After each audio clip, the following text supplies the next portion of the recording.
You're listening to the Plane Talking UK podcast, the UK-based podcast written by a passenger for anyone. And here are your hosts, Carl Stebbings and Matt Smith. Well, hello, and welcome to episode 119 of the Plane Talking UK podcast. I'm not Carl Stebbins, I am in fact Matt Smith, and I'm sat in the PT UK studios, which was a little bit strange, and I'm all on my own. That's because someone else, who will for the moment remain nameless, I'm kidding, of course, somebody else is busy sunning himself on rather luxurious location, it has to be said. Good morning, Carlos. And good morning from the sunny island of Malta. Now, hello, everyone. I have to say that background, the blue skies, and it's just looking. Oh, you can probably see a Ryanair 737-800 just going behind me there. Right. You might be able to see it on the camera. Okay, good. You might not. Let's hope not, if it's Ryanair. But yes, anyway. So, I assume you're having a lovely time. Oh, it's lovely. It's incredibly hot. Good. Well, that's what I like to hear. Now, anybody who's listened to the show regularly knows I don't like to shy away from the occasional technical challenge. And this week, as I'm in the studio all on my own, is no different. So instead of having just one Skype guest on the line, I've actually gone completely bananas. I haven't got two either. I do, in fact, have three. So if everybody could say, please, good morning to the legend that is Pilot Pip and Captain Al. Morning, chaps. Good morning to you. Morning, everyone. Splendid, yes. So we've finally got sort of video sort of working with regard to multiple calls, so this is a real challenge, and let's just hope all the lines held up. If it goes very quiet, you'll know why. It's because I've had a nervous breakdown. But yes, Carlos's battery is running out very, very quickly, so we'll cope. We'll cope. So I think what we should do. Actually, before I get started, Carlos, I'm afraid I do have a little bit of a confession to make with regard to where I've been staying, obviously, because I'm staying in the lovely PT UK Towers, as you know. And I was at work in London on Tuesday, and I'm afraid to say that I had a little bit of, I suppose you would probably call it vandalism occur here at PT UK Tower. Oh, it's brilliant. You should see his face. It sounds ominous. It does indeed. If you'd just like to check your phone, I've just sent you a couple of photos. As I say, we had a bit of a break-in overnight, I'm afraid. If you're watching in YouTube, you can see it now. We had a bit of a break-in, I'm afraid, and your van was vandalised. Oh, dear. Oh, dear. Yes, indeed. So not quite really sure what to say about that. No, the beautiful TriStar van. It's no more. It's been brought up to date. Oh, dear. I'm going to have to dip my van in a vat of acid to remove said decals, I think. Indeed. I'm afraid that it's not just the side that got done, I'm afraid. There's also the front bonnet was updated as well. So, as I say, I can only apologise, Carlos. I'm afraid I was in London at the time it happened. I have a distinct feeling that a certain captain of the Owl has something to do with this, I think. The fact that I've got spray paint on my fingers is no indication of anything that's you can't implicate me in this crime. Want to bet? I did be honest, I did try and get a decal, but there wasn't enough time, so I just had to get a stencil and some spray paint. Right. Do you know, the trouble is, Al has to remember that he is staying in the same hotel as me and Matt at Farnborough this year. Oh, are you? Oh, dear. Uh-oh. This is going to end very badly. Anyway, enough of this. I've already put the itching powder in your bed, Carlos. Oh, splendid. All right. Yeah, well, I've put the broken biscuits in your bed, Al. Oh, no, we'll like that. No, that's fine. That's not going to put him off, is it? This is a man who's obsessed with McDonald's. I don't think a few biscuits is going to bother him. Anyway, back to the task at hand. Obviously, it is Saturday morning. It's quite early this morning. It is now rapidly approaching 8:20. It is Saturday, the 2nd of July. This is episode 119. So I think, gents, if you're all ready, I think it's time to do some aviation news. Shall we do so? Yes, let's get on with it. Ready here. Yeah, go for it.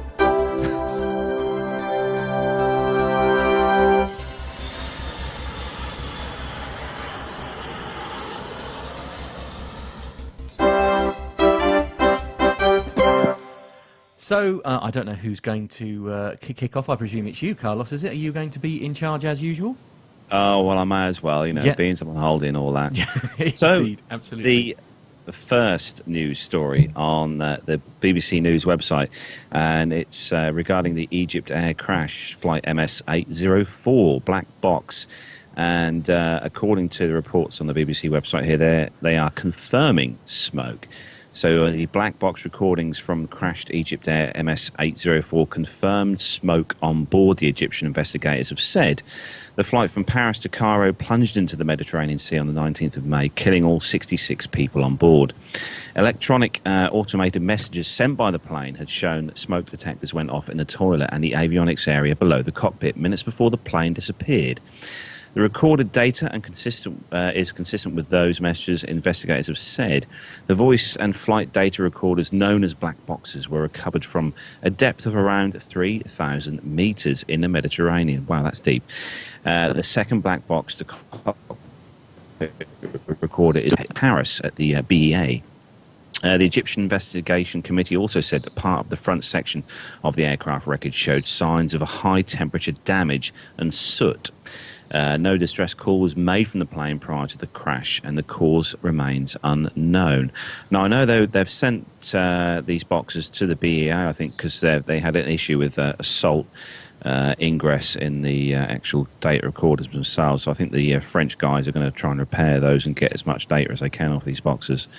But there's been a lot of chat lately, and Pip and Al will know this, that they're trying to sort of talk about different ways of designing some kind of new black box as such, or something that could possibly be jettisoned from the aircraft or something like that. I'm guessing you guys have heard about that.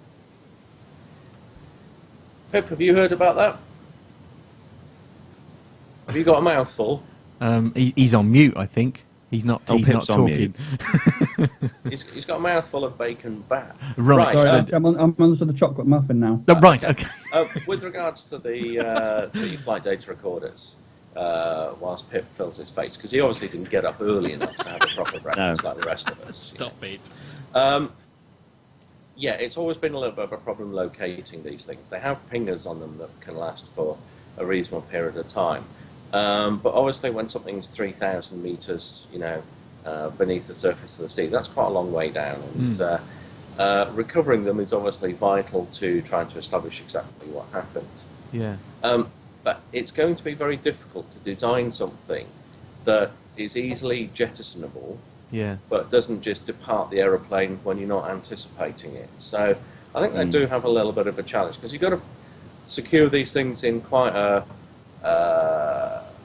an area of the aeroplane that's going to survive impact, so that's why they tend to be down at the tail, because most aeroplanes don't reverse into hills. Depends on who's driving them, I think. Well, I'm sure Carlos's driving skills will be infinitely improved now he's in the Airbus fan. Right. He doesn't have to worry about an engine falling off or anything like that. So. Not that, as I say, and I know absolutely nothing about these things, to be honest with you. But I think more the way forward is actually the black box data recorder information is being broadcast continuously to a secure server somewhere in the world, as the ability to sort of stream data, if you like, becomes much easier than it always, it's getting easier all the time. Surely that's the answer, actually. It's not worrying about jettisoning stuff, but actually make that information easily accessible, because it's already on a server somewhere. To be honest, a lot of that data already is, in a way, streamed live on Airbuses and Boeings. All the data is being, I don't know if it's constant, but it's being sent back. Is that the ACAR system? The HQs, through ACARs all the time. So, a lot of that data that's in the FDR, and not the CVR, but the FDR will already be, available to them. But actually, interestingly, because, even if you were able to stream the live data, that wouldn't really help prevent accidents. It's certainly good for accident investigation, but it's not going to prevent anything. One of the other areas that causes some degree of problem with this is, Matt, you have a tachograph on your coach. I do, yes.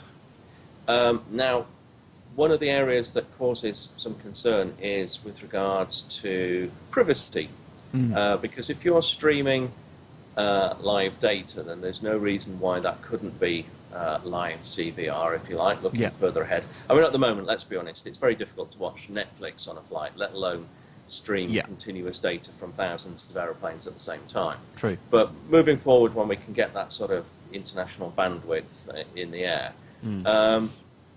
would you like your bosses to know what you do on your coach when the passengers aren't on it, for example?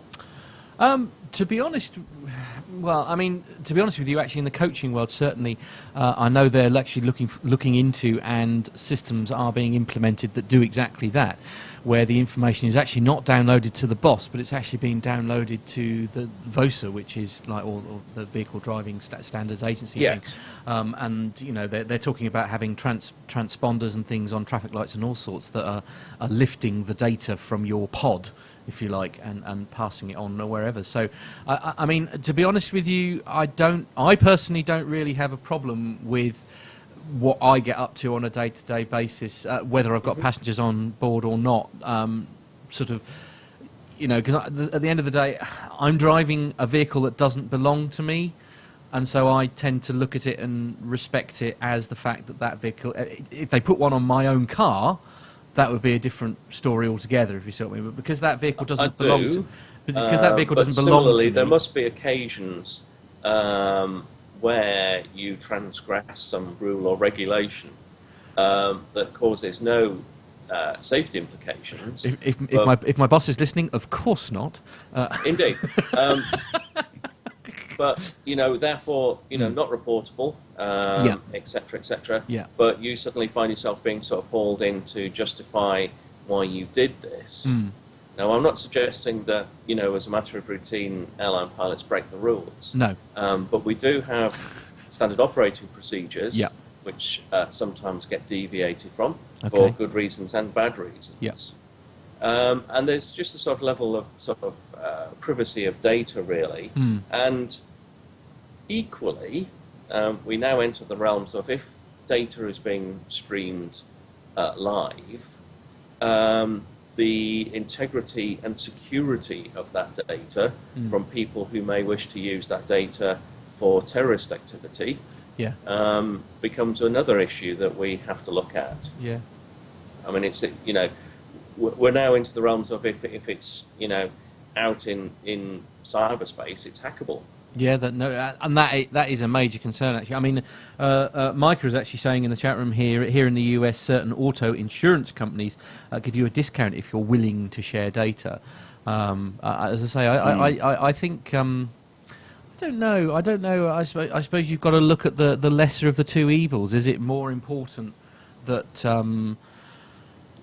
the data is easily accessible, so that when you do get like this air crash that we've just had, obviously, so that if everything, you know, in this case where it sort of fell out of the sky, they can very easily find out what went wrong and then sort of take immediate action. I mean, because that's the only thing that makes me slightly nervous. Say it wasn't a terrorist incident and something actually went wrong with the aeroplane. Several months have gone by now where this aeroplane has been flying around with the same fault.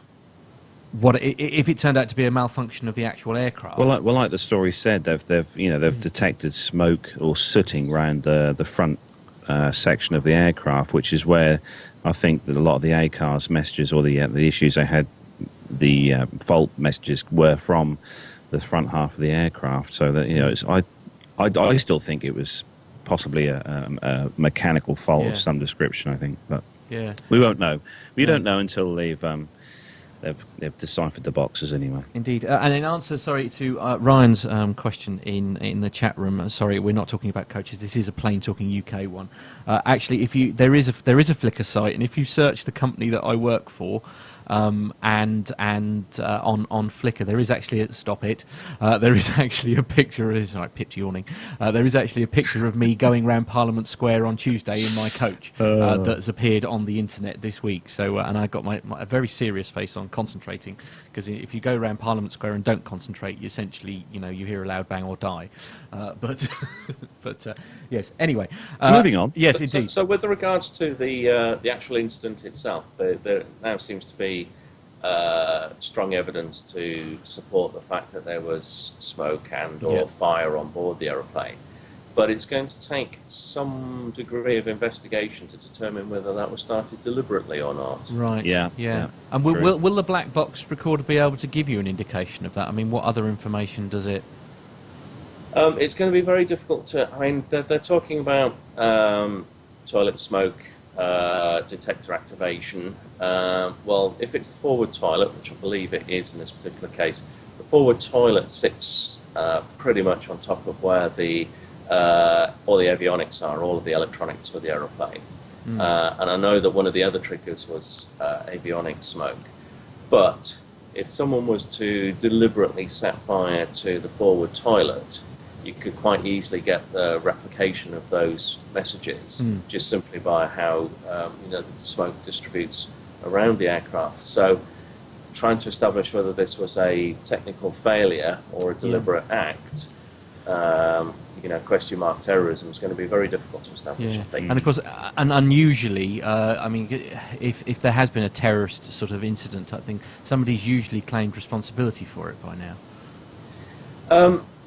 Yes, that's true. And it seems to be that no one has stepped forward, but the Egyptians themselves were fairly quick in saying, rightly or wrongly, we will yet to find out, that they didn't believe it was a technical failure, right, and have more sort of pointed the finger towards terrorism. That right. was the immediate aftermath, wasn't it? Yeah. Are we ever going to know? That's the question, I suppose. Let's hope so. Yeah. Anyway, we really should move on to the next story, and this is on the Travel Pulse website. The headline is "More Comfort but No Power in Southwest's New Seats." This is a lovely picture there, which I will just pop up on the YouTube feed if you are watching on there. It says Southwest Airlines quietly rolled out changes to the interior of its aircraft cabins this month, beginning with 3 of its Boeing 737-800 aircraft. The seats were first unveiled at the Aircraft Interiors Expo in Hamburg, Germany, last April.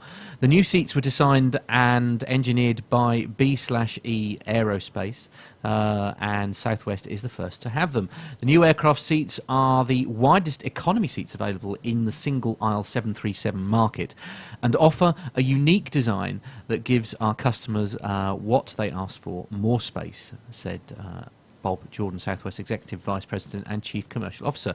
Serving as the launch customer for this seat is just one of several upcoming milestones related to our bold new look launched in September of last year and is specifically aimed at enhancing our customer experience.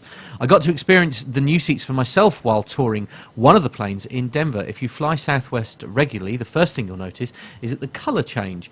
The seating surface is now completely blue from top to bottom. Southwest's previous seat, called Evolve, was mostly tan with blue head cushions. Speaking of head cushions, for the first time, Southwest new seats have adjustable headrests that can be raised and lowered. In addition, the sides can be folded in so you can lean over and be braced by something softer than your neighbour's shoulder. Well, that's always nice. I won't sort of go on really, essentially, because it's otherwise it ends up being a big advert. I'm surprised. This is a low-cost carrier, as we all know. Southwest are a huge low-cost carrier in the States, and I always thought that their kind of theory was get as many people as you can in, but no. I mean, why bother with all the lovely comforts of movable headrests and stuff like that when most of their flights are relatively short flights? Sort of 2, maybe 3 hour flights. It's probably, to be honest with you, it's probably because they just got a discount on the seats if they were willing to be the launch partner or something. I mean, I don't really know how these things work, but you never know. They might do slightly further long haul. So what was that aircraft again? That's the 737-800. That's the same as what Ryanair use. Right. Are you sure? Oh. I'm pretty sure. Not thinking it might be something else. They have got 700s as well. It's definitely not an Airbus, that's for sure. Oh no! Really? Okay, it's descending into chaos already. Anyway, on to the next story. Which one of you chaps would like to take this one then? Oh dear. Pip, we'll go with you. We haven't heard from you for a little while. Okay. So the next story is wow. I'm definitely not stalling for time while I look it up. No.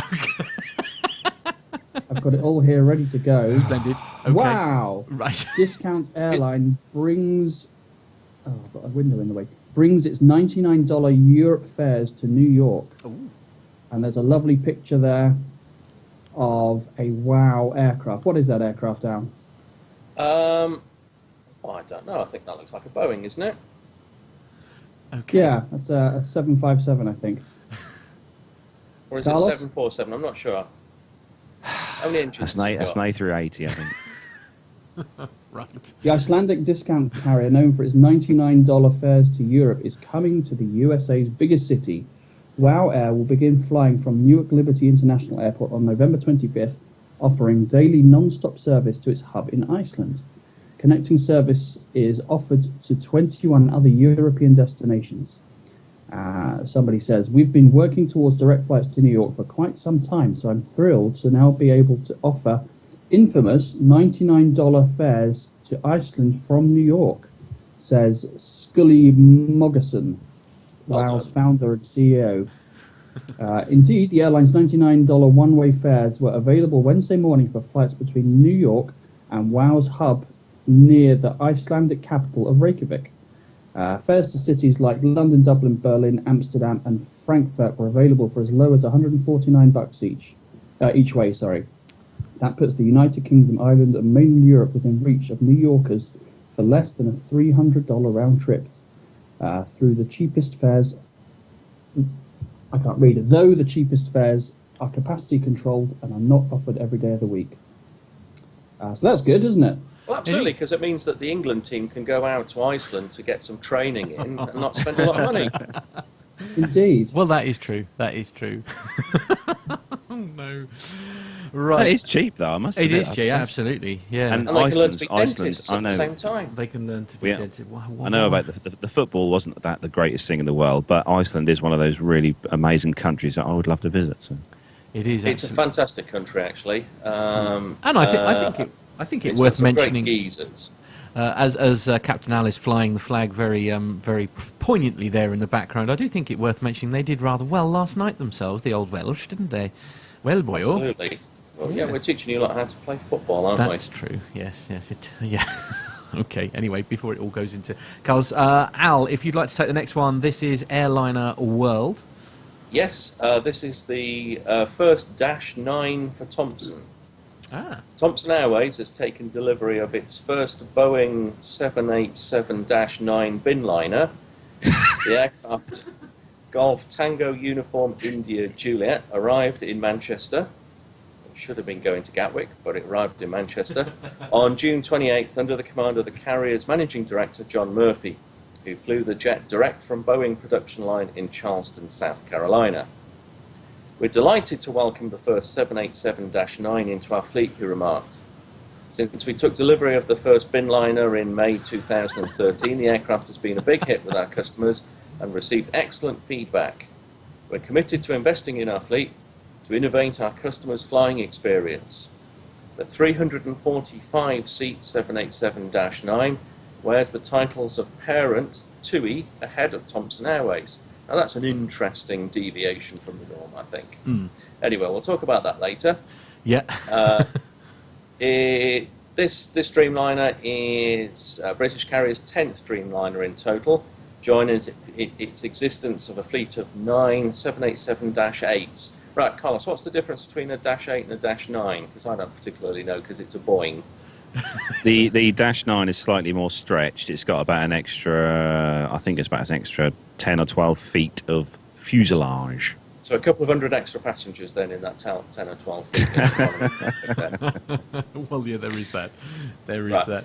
It was expected to have entered service on the Manchester-Malaga route on July 1st before making its long-haul debut to Montego Bay on July 15th. It was expected. Does that imply that it didn't actually happen then? Well, there's no great surprise there then, is it, with it being a Boeing?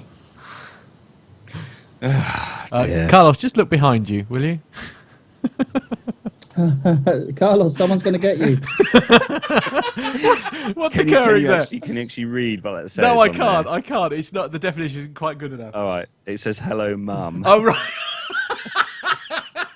Right. Okay. Splendid. Oh, dear. I told you I was going to lose control of this broadcast, didn't I? Right. Anyway, what were we talking about? I can't remember. We're Well, that was talking your about mobile the solar panel for Dreamliners you and charging the up new your Dash laptop 9 there. for Thompson. Yeah, you're right. Good, excellent. Well done. So what? So it's basically just the difference between the 8 and the 9 is essentially slightly longer. Slightly stretched. Yeah, Slightly stretched. slightly Yeah. stretched. Okay. Good. It's a bit like what Airbus done with the 320. Yeah, they wanted to pile some more people in, so they renamed it the 321 and crammed some more seats in and stuff. So, Right. Oh dear. anyway, moving on. I'm sorry, I can't stop laughing now. Right. Anyway, so you're going to take the next one, Carlos. Yes, on the next story, which is on the God blimey, is on the Airliner World site, and the headline: "End of the line for VLM." Oh dear, this is another airliner. Unfortunately, we are in the process of losing. VLM Airlines have suspended operations after filing for bankruptcy, announcing the grounding. In a statement, the carrier's website said that we are sorry to inform you that VLM Airlines filed for bankruptcy on Wednesday, the 22nd of June 2016. All flights were cancelled with immediate effect. The troubled Antwerp-based carrier's CEO, Hamish Davidson, revealed the company had requested 6 months protection from creditors to restructure its business.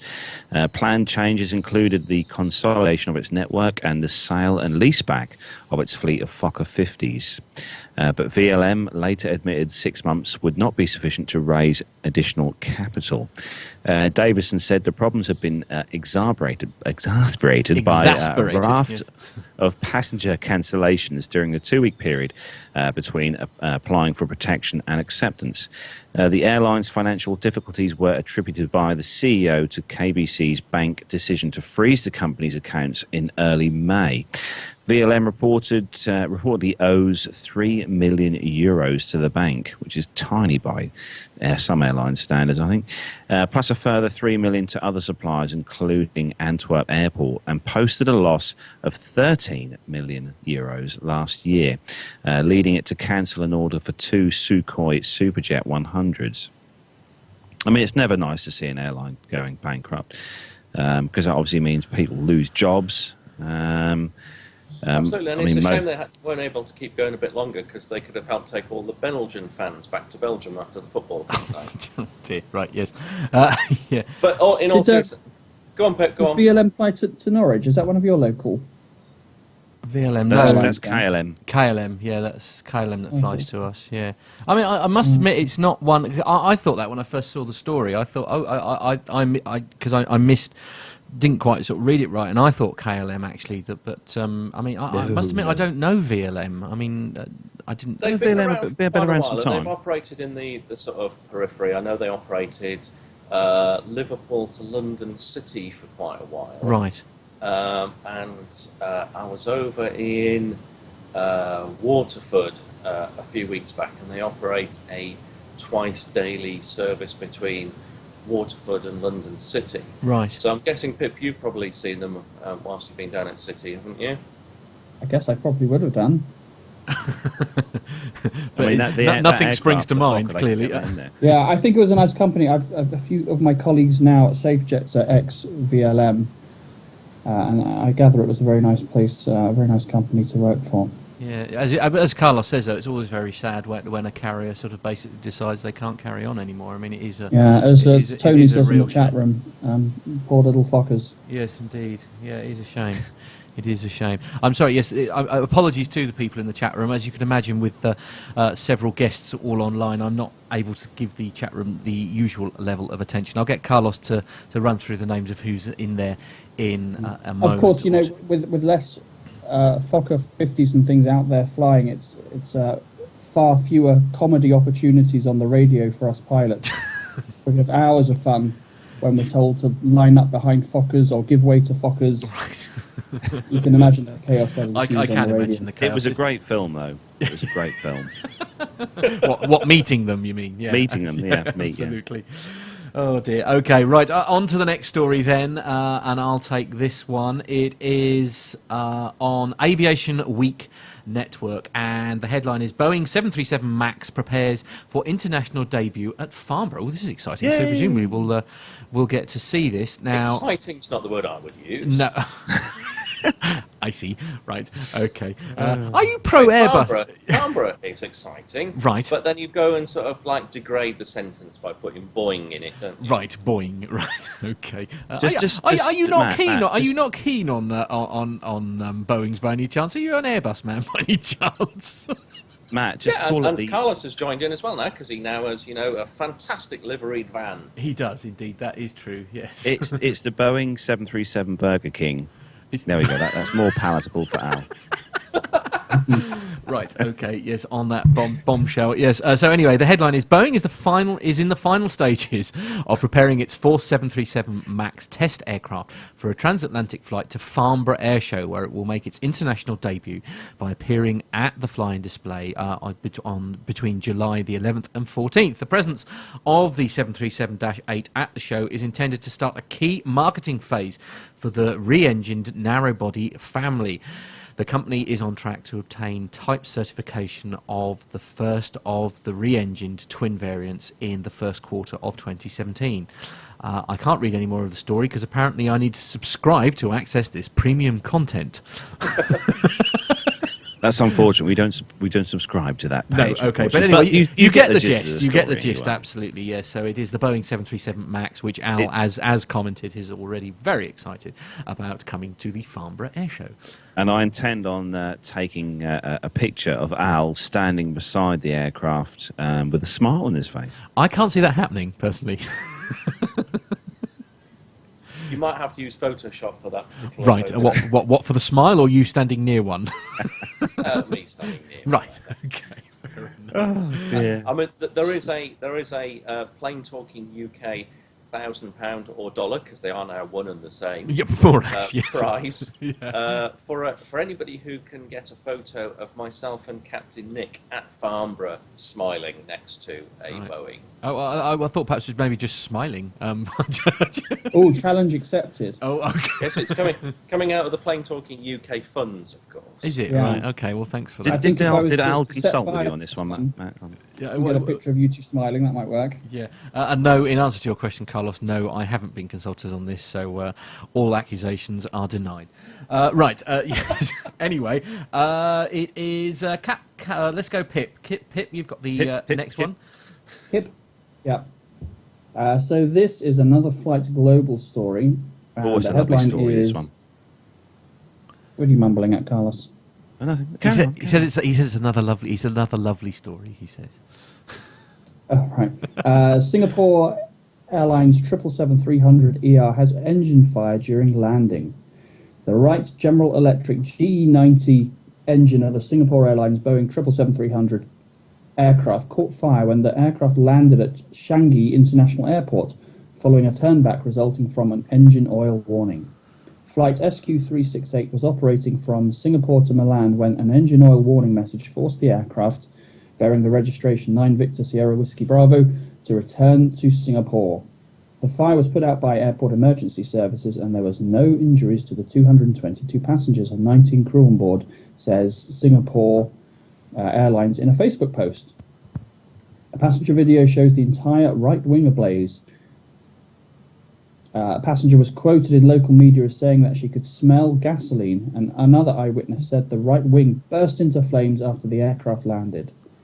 Passengers disembarked the aircraft through stairs and were transported to the terminal by bus.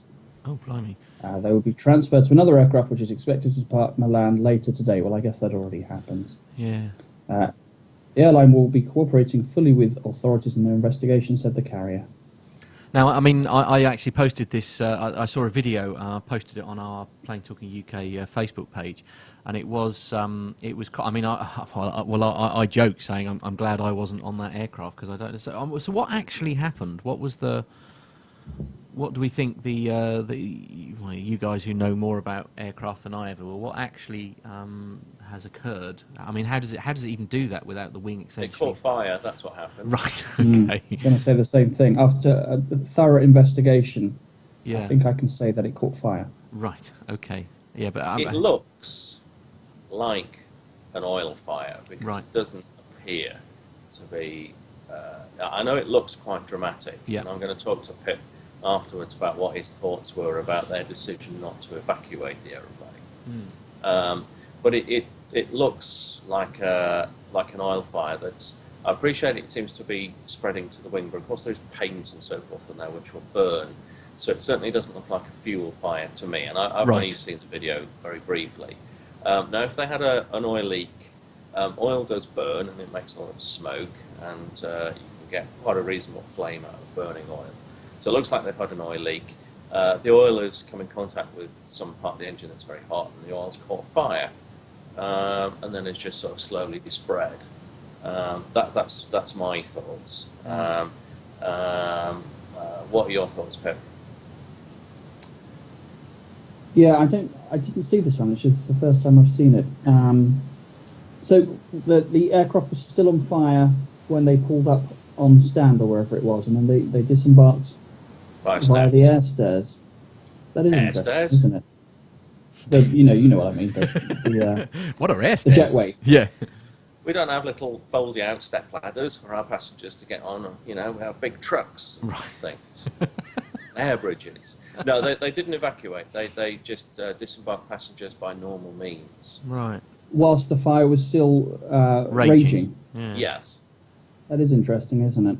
Yeah, I'm not sure if interesting is the word. Terrifying is another one. I mean, you'd have thought that, because I mean, okay, all right. So as you say, possibly an oil fire, which would suggest perhaps that the fire was on the outside rather than anywhere inside type thing. Yeah. But I mean, presumably that kind of heat will degrade, because the correct. I mean, the fuel is in the wings, isn't it? Absolutely. Mm-hmm. Yeah. I mean, there have been several accidents and incidents over the years where people have been killed because flight crew were dilly-dallying and discussing and not evacuating. There was the famous, was it Saudi Airlines, I think? Yes, it was, yeah. That landed there was somewhere. an awful lot of prevarication, wasn't there? And Whilst the whole cabin filled with smoke and people were burning to death, the guys in the front were, I don't know what they were doing, they were just checking. Yeah, I think they were doing the crossword, weren't they? Yeah, I mean, it's. I mean, mercilessly, thank goodness. I mean, nothing happened. If you like, nobody got hurt, and that's great. But I mean, it's a very odd. It's a very odd sort of story, really, and thankfully, quite rare. Did you not find it rather strange that they didn't evacuate the aircraft straight away with that Singapore Airlines? Because they kind of all sat there and watched the wing merrily burn away. Yeah, on the surface it does look very odd, a highly questionable decision, but without knowing all the details, I don't know. Where were they? What facilities were available? An evacuation takes time. What was the? I suppose you've got to look at the evolving situation. What's going to be happening in 2 or 3 minutes' time once everyone's starting to pile out of the aircraft? I don't know. It's such a dynamic situation. It's hard to judge really without having been there. But on the surface of it, if there's a big fire like that, my instinct would be to get everyone off as soon as possible. Before we move on to the next story then, Carlos, who have we got in the chat room this morning, this very silly early hour of the morning? So this silly early hour of the morning, and excuse the echo because I've just currently moved down into the pool area of the villa, but we have in the chat room loads of wonderful listeners this morning. We've got Neville Bounds, he's in there, obviously chatting tech. We've got Myla, the lovely Myla, and the lovely Tony S. We've got someone called Pilot Pip. I've heard of him. We've got the main man, Micah. So hello to you, Micah. Give you a little wave there. We've got Masha's in the chat room. Good morning to you, Masha. Thanks for joining us. David Corsten. David Corsten is in the chat room as well. David Corsten. And just scrolling up, because we had a few new names I didn't recognise in the chat room earlier on. Just scrolling up to the top of the list here. There's a lot of crazy people who got up early, especially to join us. So thanks for that, guys. Yeah, we really absolutely. appreciate it. Benjamin think... Todd was another one. Yeah. Ryan as well, I seem to Ryan remember. Harper, we had Ryan Harper in the chat room as well.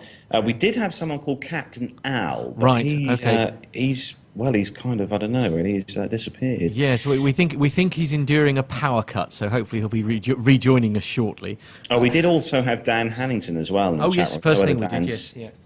Don't know whether Dan is still in there or not, but no, a nice full chat room, which me and Matt really do appreciate, and Certainly obviously do. so does Pip as well, and Yes. and Captain Al when he Very eventually gets much. back from Yeah. Burger King. Absolutely, yeah. Do you think that's where Al's gone? As I say, I should just explain to our listeners, we're padding a little bit because one of our guests has disappeared, and apparently we've been reliably informed there's been a bit of a power cut, essentially. So it's all gone horribly wrong. Okay, have you got the APU running? Al Nevers asking. Well, I'm on standby power, so Okay, get you. so Don't let the fumes in the cabin, because you'll have people collapsing. Okay. oh, don't worry, it's in the plant room. Don't worry, it's not Okay. even in the house, the generator. So it takes 3 seconds to power up. That's the only downside. You've got an emergency generator. Where do you live? Cheshire, Good Lord. do you not have such technology down south? Well, we don't need it. We have reliable power sources. We have these things called power stations. Ah, right. Yes. I thought you were going to get one of your servants to do that for you, Al. One of your servants, honestly. Well, one of the staff did go and check on the generator, but yeah. You can check on the minions. Absolutely. Have you seriously got a backup generator? Yes, that's what I'm running on right now. Well, I'm blown away, literally. Anyway, right. Do you have a bunker as well in the garden? Which are for bombs and stuff, in case. Well, I am actually. in case the bringing Cold around War right isn't now, over. yes. Yeah. Okay, next story. This is a picture story, and it's with you, Al. Okay, this is a fantastic story. German flag carrier Lufthansa's first Airbus A350-900 is nearing structural completion at the Toulouse final assembly line. The Rolls-Royce Trent XWB-powered aircraft, manufacturer serial number 74, will be registered as Delta Alpha India X-Ray Alpha. I thought they could have come up with something slightly more catchy than that, but anyway, notwithstanding it. Lufthansa has not given a specific date for delivery, stating only that the aircraft will be stationed in Munich in the winter. The power plants have yet to be mounted on the airframe, and the A350 is still to undergo cabin interior fitting. Lufthansa is placing its first 10 A350s at its Munich hub. The aircraft will be configured with 293 seats, including 48 in business class and 21 in premium economy. Now, I have to say that when I was down in Madrid, I think it was last week, there were 3 A350s all on the same terminal as us, and they looked absolutely amazing. They were such a sexy sight that I had to go have a cold shower. Stop it. And I guess we should be grateful I got away lightly with that. Yeah, I mean, it is certainly, as I say, those watching in YouTube will have just seen, I've just flashed the picture of it. I mean, it's certainly going to be a lovely looking aircraft. It's awesome. Is it? Excellent. Yes. Okay, so nearing structural completion presumably means it's a long way away from being flown yet. Well, I mean, if it's going to be in Munich for the winter, well, that's not that far off, is it? Indeed. Yeah, no, that's true. I think it's actually arrived. If anybody's listening in the UK, I think Winter has arrived. Yeah. Summer, I don't think summer ever actually came. I think it's well, technically the nights are now closing in. Aren't that's they? true. Yes, absolutely. We're over the summer solstice. Actually, Al, are you hoping that Royal Jet are going to take some of these A350s on? It would be absolutely amazing if they did. I don't think that's actually part of the current financial plan. Right. But yeah, absolutely. The Royal Jet have a financial plan now. That's amazing. Oh yes. Oh yes. Oh dear. Very much so. David in And it's not based on remaining in Europe either. Oh, So, no, that's a bit of luck. Oh no, that yeah. Actually, what a David result. Wilson in the chat room has put that he thinks that the A350s look like they have a Zorro mask on. Right. Yes. That's actually a very good observation. They do look rather snazzy in that department. Well, I should hope so, maybe, 'cause maybe Lufthansa should call their first A350 -900 Tonto. Indeed. Well, Tonto, yeah. Actually, it's good news if David's observation is excellent, because he is currently training to be a pilot.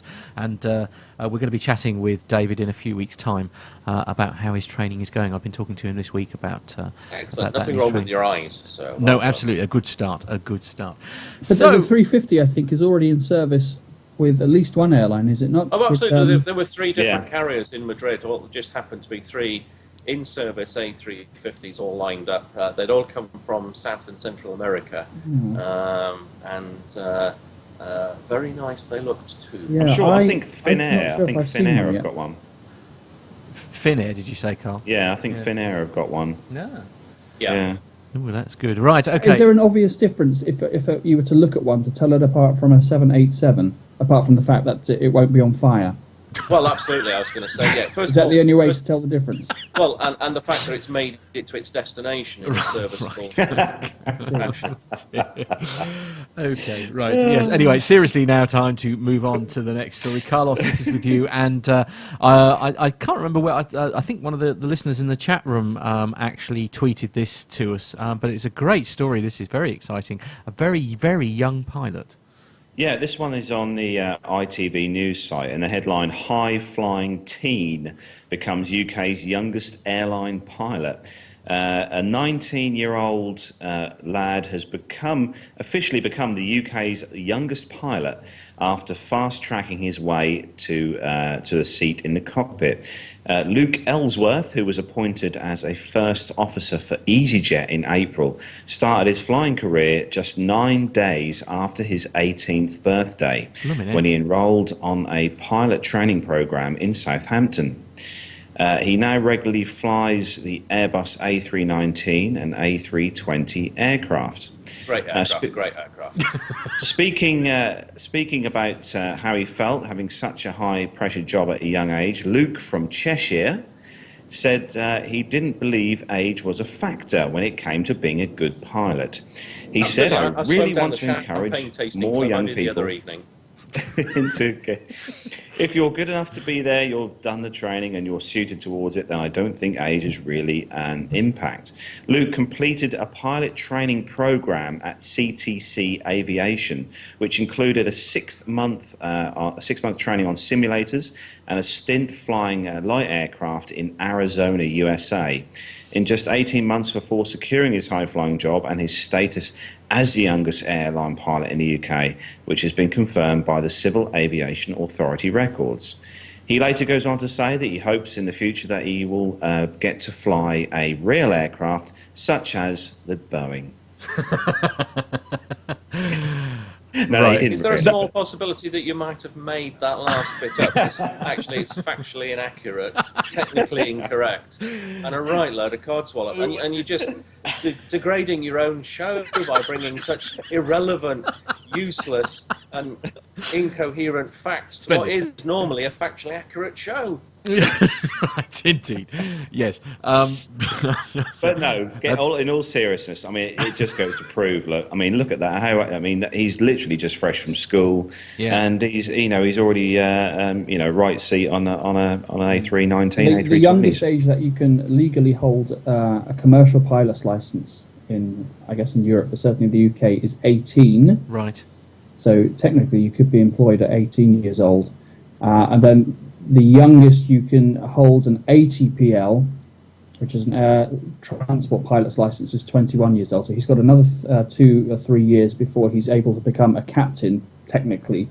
To get an ATPL, obviously you need to be 21 years old. You need to have, I think it's 1,500 hours, which includes 500 multi-crew hours, 100 hours of night flying, and several other bits and bobs. So conceivably, after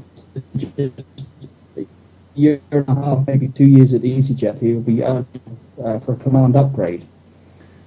Which is quite interesting. And age is not a factor. Go on now. I was going to say, I'm reminded of when I used to work for Manx Airlines, a now sadly defunct operator. We actually had one of our captains get his command on his 21st birthday. Wow. And there was a fair amount of sort of celebration of that fact. And for his first flight, they paired him up with quite a relatively young first officer. And what they worked out was that when they were doing his command line check, which was him in the left-hand seat, the relatively young first officer in the right-hand seat, and the training captain on the jump seat, the combined age of the captain and the first officer was still less than the age of the training captain. No way. And the ironic thing was that they flew to the Isle of Man, and the company had a contract with one of the car hire companies there for crew transport. So you simply hired a car. And here was the problem, because this poor chap was perfectly legally entitled to command an ATP, but they wouldn't hire him a car when he arrived on the island. Because he was too young. Yeah, that sounds about right. Yeah. Anyway, great news there. Obviously, that was from the ITV website. That's great news. And this is good. Great for this young guy. Good luck to him. Yeah. He says, what does he say? Something like age shouldn't be a barrier. But I think I'd agree with that generally. But you need to have a certain level of maturity and experience when you're coming into this game. And maybe necessarily 18, 19 years old, you don't have the life experience and the general maturity to progress quickly into command, which I'm sure this guy's hoping to do. Yeah, but I mean, absolutely.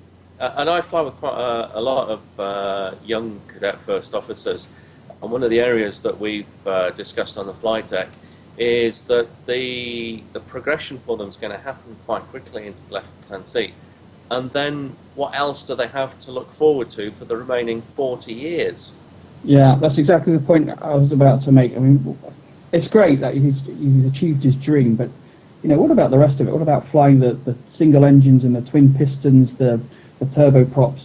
Building up some real life experience in the and hours, low more level. Importantly. I mean, he's going to be sat there now for 40 years. He's going to be bored to tears. I'm sure he doesn't think this at the moment, but no, I'm pretty sure he will be. But let's not take anything away from him. It's a fantastic achievement. It is. It is. And luck. Absolutely. And so young. Yeah, absolutely. Oh, hello. Carlos is busy flying. Somebody died. Yeah, I think it had wings on it, to be fair, so I suppose it is vaguely... There's a load of Airbus pilots in here. I'm just trying to switch them away. Anyway. He's going to spit water out of it. Anyway, on to the final story, and this one is for me. I'm so sorry about this, ladies and gentlemen. I really have lost control.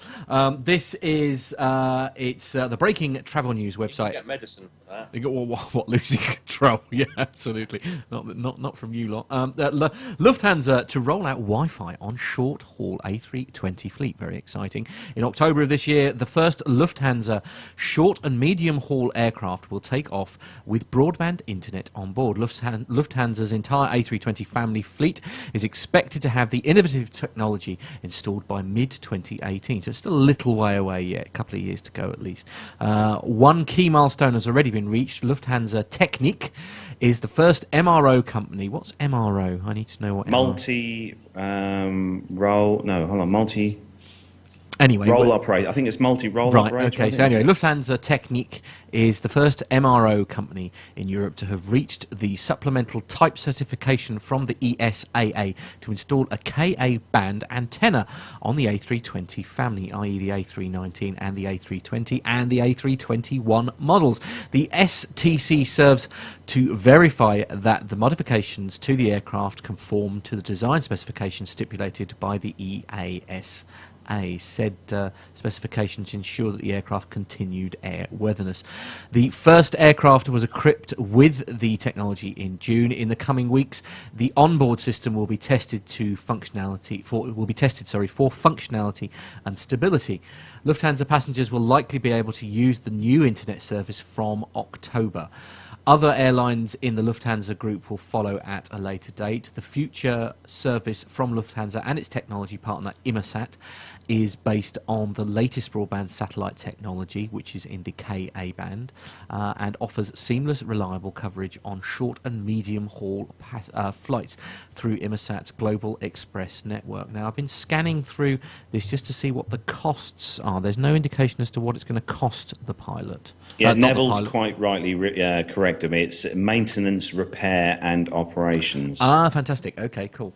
Thanks, Neville. Nevertheless, it was a fairly good attempt at blagging it, Carlos. Well done. Yeah, all right, Al. All right. Anyway, yes, that's good. I'm on holiday. Yeah, indeed. I wonder if we might be able to persuade Lufthansa to allow us to test their technology at Farnborough in order for us to get a decent online signal for when we're trying to do this APG meetup. But anyway, that's a subject matter that means nothing to anyone else other than me and Nev at the moment. Right, okay, that is where we bring the aviation section, or the commercial section, sorry, to a close. We're going to take a very quick break, but in the meantime, make sure that you turn up your speakers loud while you refill your coffee mugs, because it's time to welcome the legend that is the main man, Mr. Micah himself. And he's talking to us about air shows and the Red Arrows. The last time I attended an air show was the fall of 2007. Well, it wasn't really an air show, more of a flying circus, and not the Monty Python kind. It was a visit to the old Rhinebeck Aerodrome in Rhinebeck, New York, with my mom and dad, Harriet and Lou. As it turned out, it was the last trip the three of us ever took together, but at the time, we didn't know it would be. You may have heard my story about that trip. I called it Lou's Flight of Fancy, and it was part of the Airplane Geeks episode 339 in March of 2015. Now, the old Rhinebeck Aerodrome features both original and reproduction aircraft from pre-World War I through the 1930s. Some of the flying machines in their collection include an original Blériot, a Curtiss Jenny, and a de Havilland Tiger Moth. They also feature seemingly perfect reproductions of a Fokker D-7, a Fokker DR-1 triplane, a Sopwith Camel, and a Spad 7. On weekends from May through October, weather permitting of course, they fly these beautiful airplanes as part of a comedic soap opera type flying circus. On top of that, before the show, the old Rhinebeck Aerodrome offers barnstorming rides in an open cockpit New Standard D-25 biplane from 1925. It's only a short 10 to 15 minute ride, but wow, what an amazing experience. Now, you may find it hard to believe coming from me, an airplane geek in every sense of the word, but other than the old Rhinebeck Aerodrome, I've only been to one other air show. That was in Pueblo, Colorado in the fall of 1985.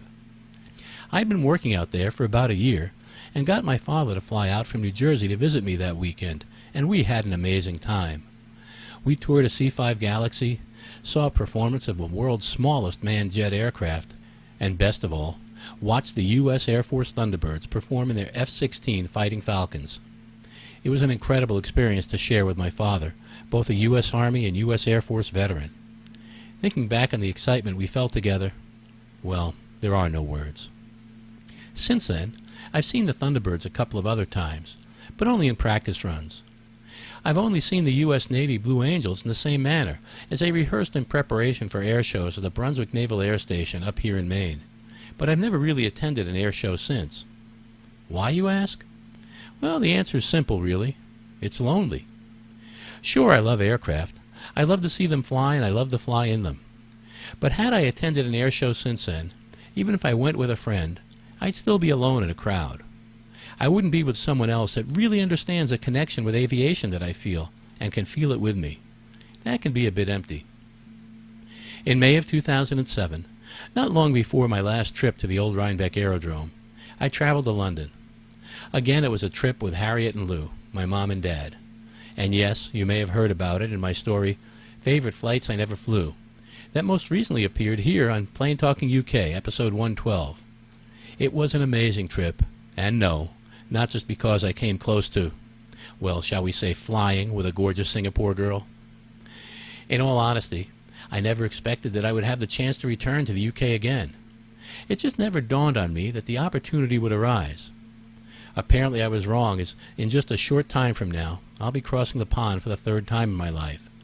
Not just to visit the UK, but to meet with friends, many of whom I've never met before, but all of whom have the same love of aviation that I do. Even better, we're all meeting not just to visit with each other, but to attend one of the greatest air shows in the world, the Farnborough International Air Show that showcases the best of the global aerospace industry. I've been thrilled about it since it was in the planning stage, and to be able to share this passion for aircraft with friends from all over the world at one of the most prestigious aviation events on the globe, well, it's mind-boggling. Now, I can't say for sure. Like the rest of us, I can't predict the future. But based on my age and, well, as my father used to put it, condition of servitude, this may indeed be the last time I'll be visiting across the pond. In some ways, it's like going to the old Rhinebeck Aerodrome like I did with Harriet and Lou, but knowing in advance it would be our last trip together. I've had that in the back of my mind for several months now, but not in a bad way. My thoughts have been, what an incredible way to see the best of what Great Britain has to offer in aviation. I'll be seeing the best aircraft, the best pilots, and one of the best demonstration teams in the world, the Red Arrows, but not alone. Not as an empty, solitary experience, but with friends who share my passion for aviation. Friends who may understand that sometimes, when I look at an amazing aircraft, well, my eyes may leak a bit. I'll be sharing this experience within and among what I called on Airline Pilot Guy, episode 196, a community of passion.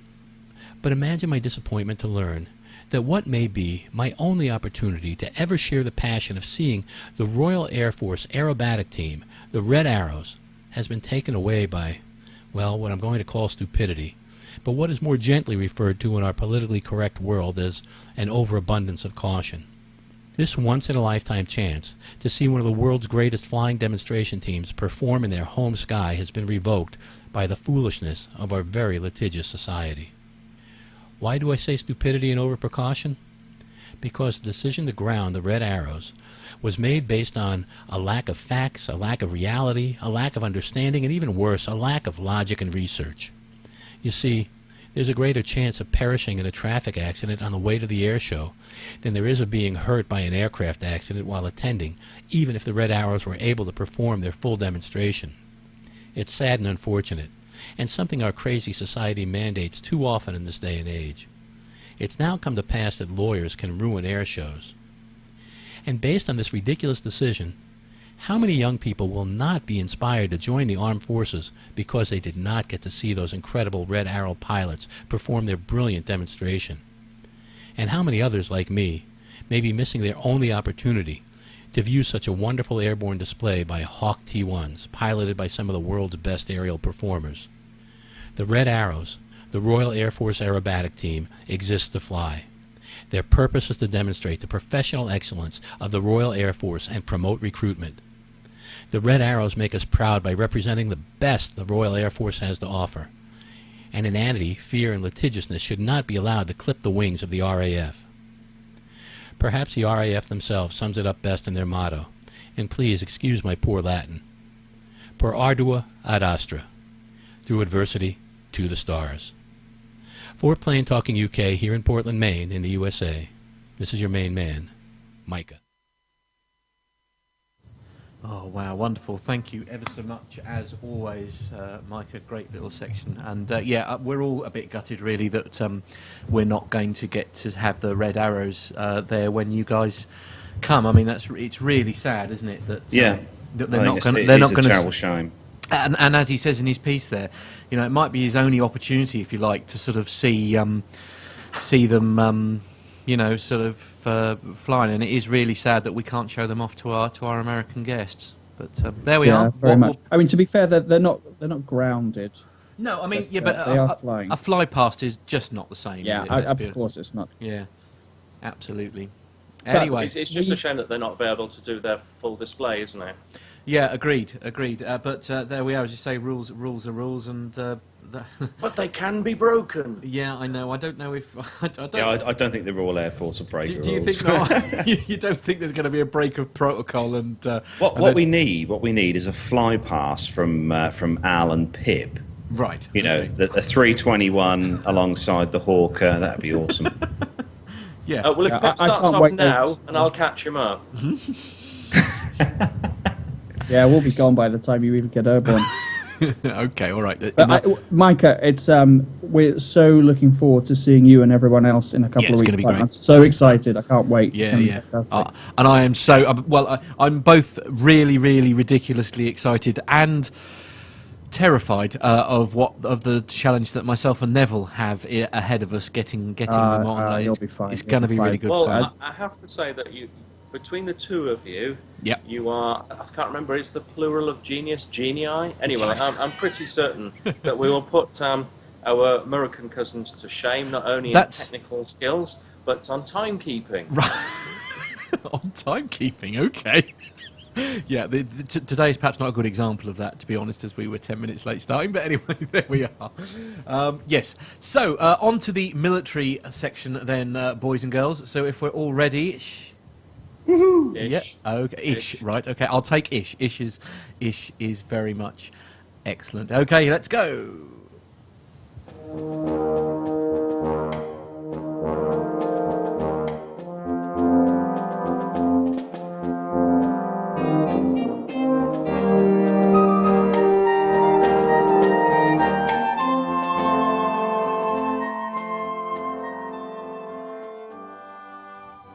So, as is traditional, obviously, Carlos, you're first. Oh, I thank you, Mr. Smith. Thank you very much. Thank you. So, the first news story on Flight Global's website today, and I have to just say, while we were having a little break there, I went and got myself a fan because it's currently extremely hot here. Anyway, so the Flight Global then, the headline... First, like I say, first world problems, everyone, eh? I know. The KC... Do you have a staff member to operate it for you, or do you have to do it yourself? yeah. I think he's one of the electrical plug-in variety. I don't think he has. I don't think he's got the lovely Gemma in a scantily clad something or other, busy sort of fanning an aviation magazine over him or anything. No. Although actually, on an offshoot from that, I have been reading the book that you got me from Amazon, Matt. The Rob Marks. Yeah. The Professional Pilot's Guide. Oh, fantastic. Okay. How is it? It's really good, actually. Yeah, it's a really good book. Yeah, Rob's sent a message to me and said that he's going to send me the new edition when he's finished it. So that's quite cool. Yes. Anyway, right. Yes. So the first military story, if you please. Yes, the first military story is Flight Global, as we said, and the headline KC. Hello. Yeah, indeed. KC 390 confirmed for Farnborough. This is the whole of the news stories for the military segment are all kind of tying around the air shows that we're going to. But Embraer is to give Embraer is Embraer. Oh dear, we're going to get told. We're going to get emails because you've said it wrong now. You realise that? An aircraft manufacturer with the name that begins with E is to give its developmental KC-390 tanker transport an international debut at the Farnborough Air Show ahead of a multinational promotional tour for the jet-powered type. One of two flight test examples will make the journey across the Atlantic, initially arriving on the 4th of July, which is that's this week, isn't it? Yeah. At the Alversa site of OGMA, the Portuguese aerostructure supplier, which is 65% owned by Embraer. The company builds parts, including the main fuselage for program, and the aircraft will then transfer to the UK for the show around 2 days later. So it'll be there, hopefully, for when we're there. During its stay in Portugal, the International Aero Engine V2500 powered type will be demonstrated to the Portuguese Air Force, which has signed a letter of intent to acquire 6 of the aircraft. These are expected to replace its Lockheed Martin C-130Hs, which are due to be retired in and around 2018. However, Portugal, which is a strategic partner in the KC-390 program, has yet to sign a firm contract for the airlifters, and its socialist government has shown little urgency to firm up its tentative commitment. So far, Brazil, with a deal for 28 units, is the only confirmed customer for the KC-390. However, a number of other nations have signed letters of intent covering an additional 32 examples. Embraer is confident these will be converted into firm orders, although it has no time frame. And the story goes on, but it'll be good to see these these 390s, because we've covered these in quite a few stories in the past on the show. So it'd be good to see one of these in the flesh as such. Yeah, absolutely. The fuselage as such. Yeah. Yeah, definitely. It's well, I'm for so many reasons I am so excited about now being able to go to both air shows. It's really exciting, certainly in my world. There are some fantastic food vending outlets at both venues, actually. Are they? Oh, that's good news. Well, as I say, I've been chatting with Micah, and he's going to give me a sort of guided tour, if you like, of the must-see stands, obviously, there. And I expect you to take me to the best fast food outlets, Al, if that's okay. Oh, absolutely. Yeah. We'll go to the hog roast. That's splendid. For sure. Okay, I get a discount there. Good, right? Yeah. Regular user. Yeah. I would have been able to recommend the donuts, but Carlos ate them all last year. Did he? Yes. He's never gonna let me forget the donut thing. No, indeed. Anyway, on to the. I can do a fantastic party trick with a donut. Moving on. On to the next story. The next story. It is on Flight Global. Oh my goodness. And actually, Carlos, if you wouldn't mind taking this one, as there's some nice pictures there, and I want to pop Matt, them up. Of course. So take it away again, sir. This one is on Flight Global's website again, and it's a picture story, as Matt said.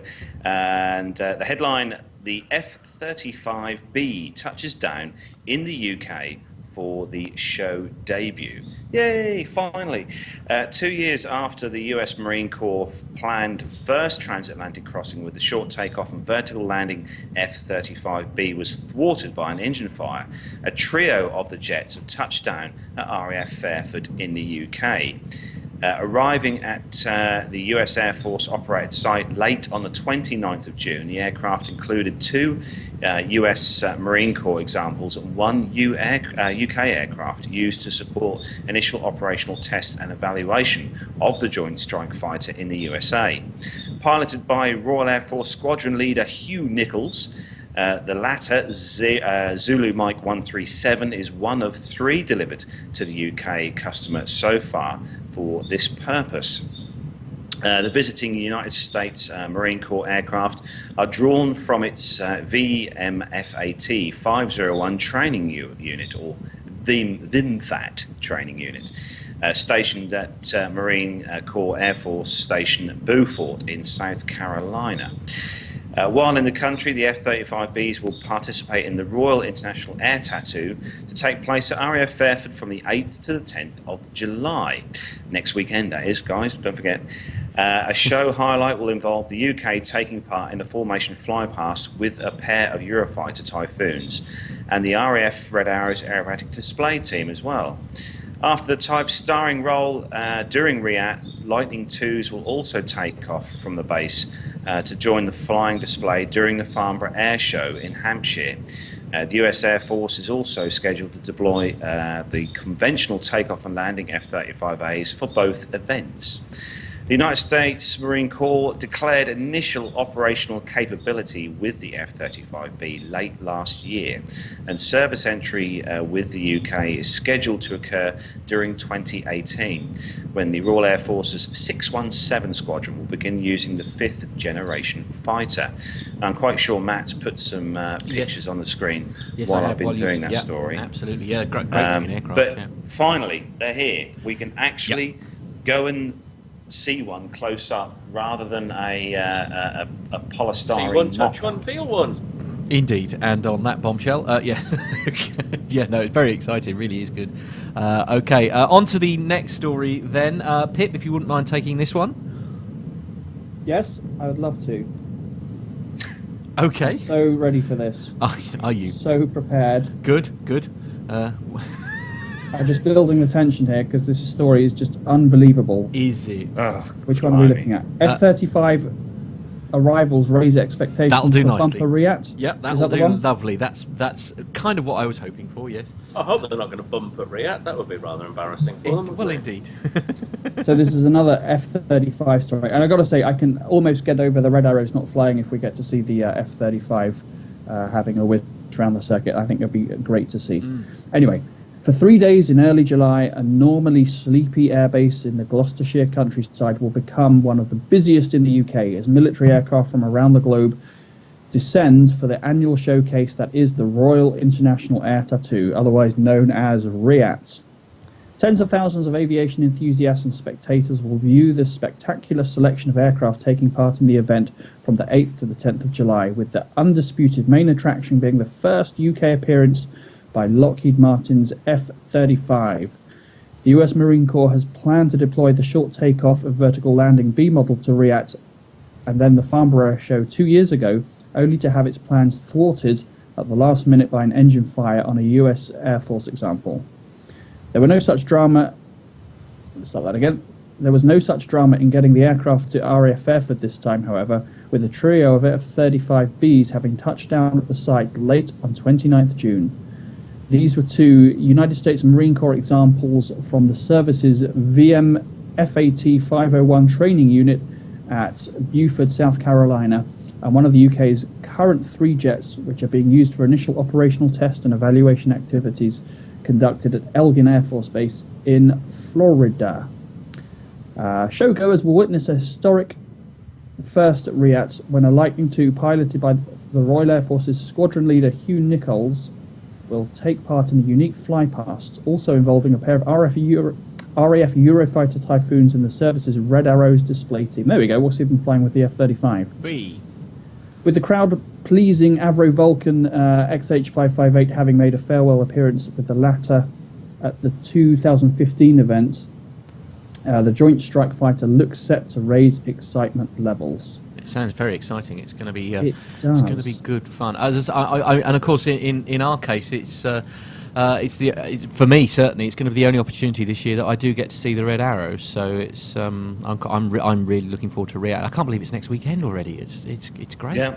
We've got a long drive ahead of us, Matt. Yes, that's fine. It's all right. We can share the driving now. I should just say I was just having a look at the website a second ago, and there are still tickets available for the Sunday. For the Sunday, oh cool, excellent. For the air show, but not, I believe, any other days. So if you are going, as I say, I think myself and Carlos are going to be there on the Sunday, and I think you chaps are hopefully as well, aren't you, for RIAT? So it's going to be a PT UK meetup. I have to say it's jolly expensive. £49 for a day ticket. Really? I'm sure it wasn't that expensive in previous years. That is a lot of money, isn't it? Yeah. It certainly is. But under 16s are free. Yeah. And I think you can get up to 4 under 16 tickets per adult ticket. Right. So if you've got your kids, then it's £50 for the whole day for the whole family. Yeah. So if you bill it like that, actually, it doesn't seem so bad, does it? Yeah. But I may be there. Yeah. Plus £50 per person for food. Right, well, yes, absolutely. Well, if you're Al, yeah. Yes, absolutely. It could get very expensive. Yes. I tell you what, Matt, I think we should take Al to that wonderful hog roast van that we went to last year. Oh, yeah, that was amazing. Yeah. You'll like that. Was it RIAT? Yes, I particularly enjoyed that. I had about 4 there, I think. Splendid. I'm not sure that we should be judging air shows by the quality of their food outlet vending services. That's very important, Matt. That's very important. Even as a non-aviation expert, I do feel that we're dropping off message a tad. So the last story is all for Captain Al. Well, this comes from the Royal Air Force website. Yay. And it's also talking about what's coming up next weekend. And it says, visitors to Royal Air Force Fairford next month will be treated to one of the Royal International Air Tattoo's show-stopping joint flypasts that over the years has become a trademark of the world's greatest military air show. I presume that the Voyager is doing some sort of flypast there. Possibly, yeah, if they can get it. If they can get it in the air, yeah. It gets up plenty of times, don't worry. Indeed. Featuring the F-35B Lightning, 2 Royal Air Force Typhoons, and the legendary aerobatics display team, the Red Arrows, this unique combination flying together will provide one of the many highlights planned over the 3-day event. The pairing of the F-35Bs and Typhoon, which together represent the fast jet component of the UK's future air defence capability, comes as the F-35B performs its first ever display outside of the US. Air Tattoo spokesman Richard Arquetti said over the years the Air Tattoo has staged a number of memorable joint flypasts, many featuring the Red Arrows, most notably with the US Air Force F-117A stealth fighter. Now remind me, is that the one that did the flypast at the wrong airfield? I don't know. Is it? Yeah, I believe the Americans sent over one of their stealth fighters to do a flyby, and it flew all the way from the United States, all the way across the pond, did a fantastic flyby at Blackbush, Oh no! and then went back to the US. Right. Now I'm pretty certain that's fact. Does that ring a bell for anyone? Yeah, if that is a fact, I believe it was a B-52 actually. Ah, right, okay. Yeah, It came over and did a whole display over Blackbush. Right. And you would have thought someone would have looked out of that aircraft, whatever it was, and looked down and noticed that the runway was only about 600 metres long and there was nobody there. Nobody there staring at it. You'd expect large crowds, you know, and that kind of thing, and none of the above was there. Yeah. Oh well, never mind. All part of the fun. Proud day for everyone, everywhere. So. So back in 2013, the A380, a fantastic aeroplane, was also one of the highlights of the air show. And of course, nobody can forget the Vulcan from last year as it did its final series of tours.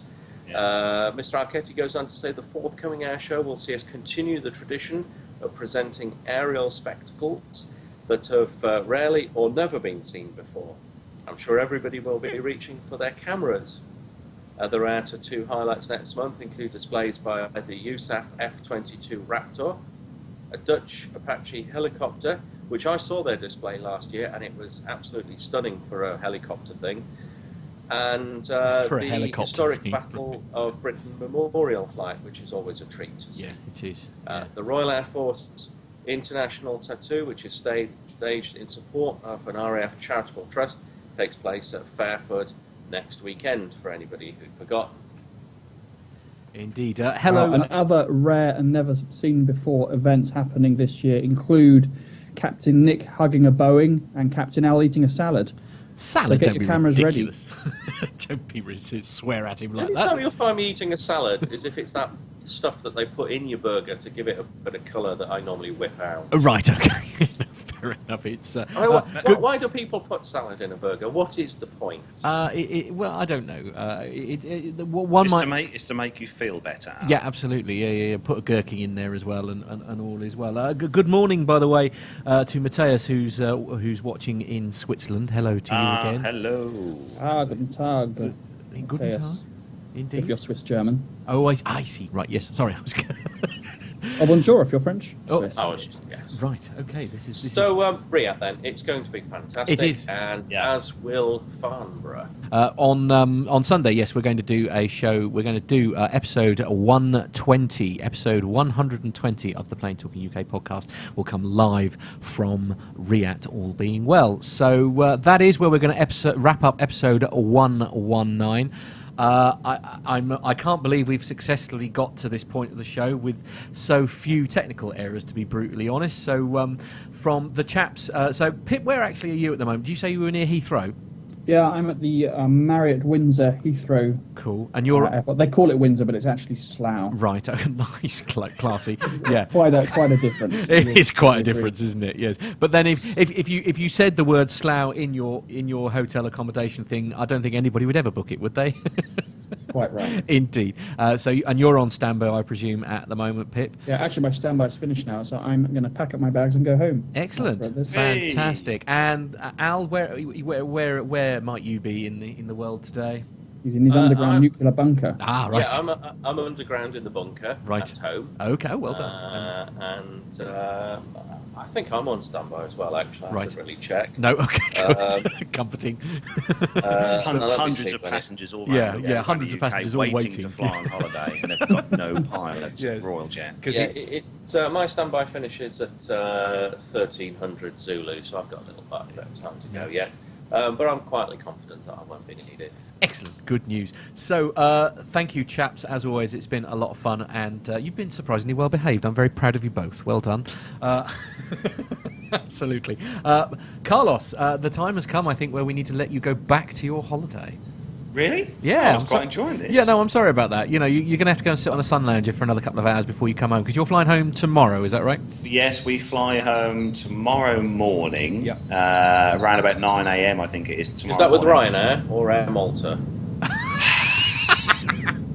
We are flying home with Malta's airline, Air Malta. Right, okay, And we will good. be flying home No, I was on just an checking. Airbus. How was the service on the way out? Was it good?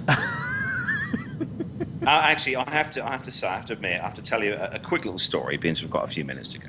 Have we? And I did when we landed at Lucca Airport. I did wait for all the other minions people who have no interest in flying whatsoever to get off the aircraft.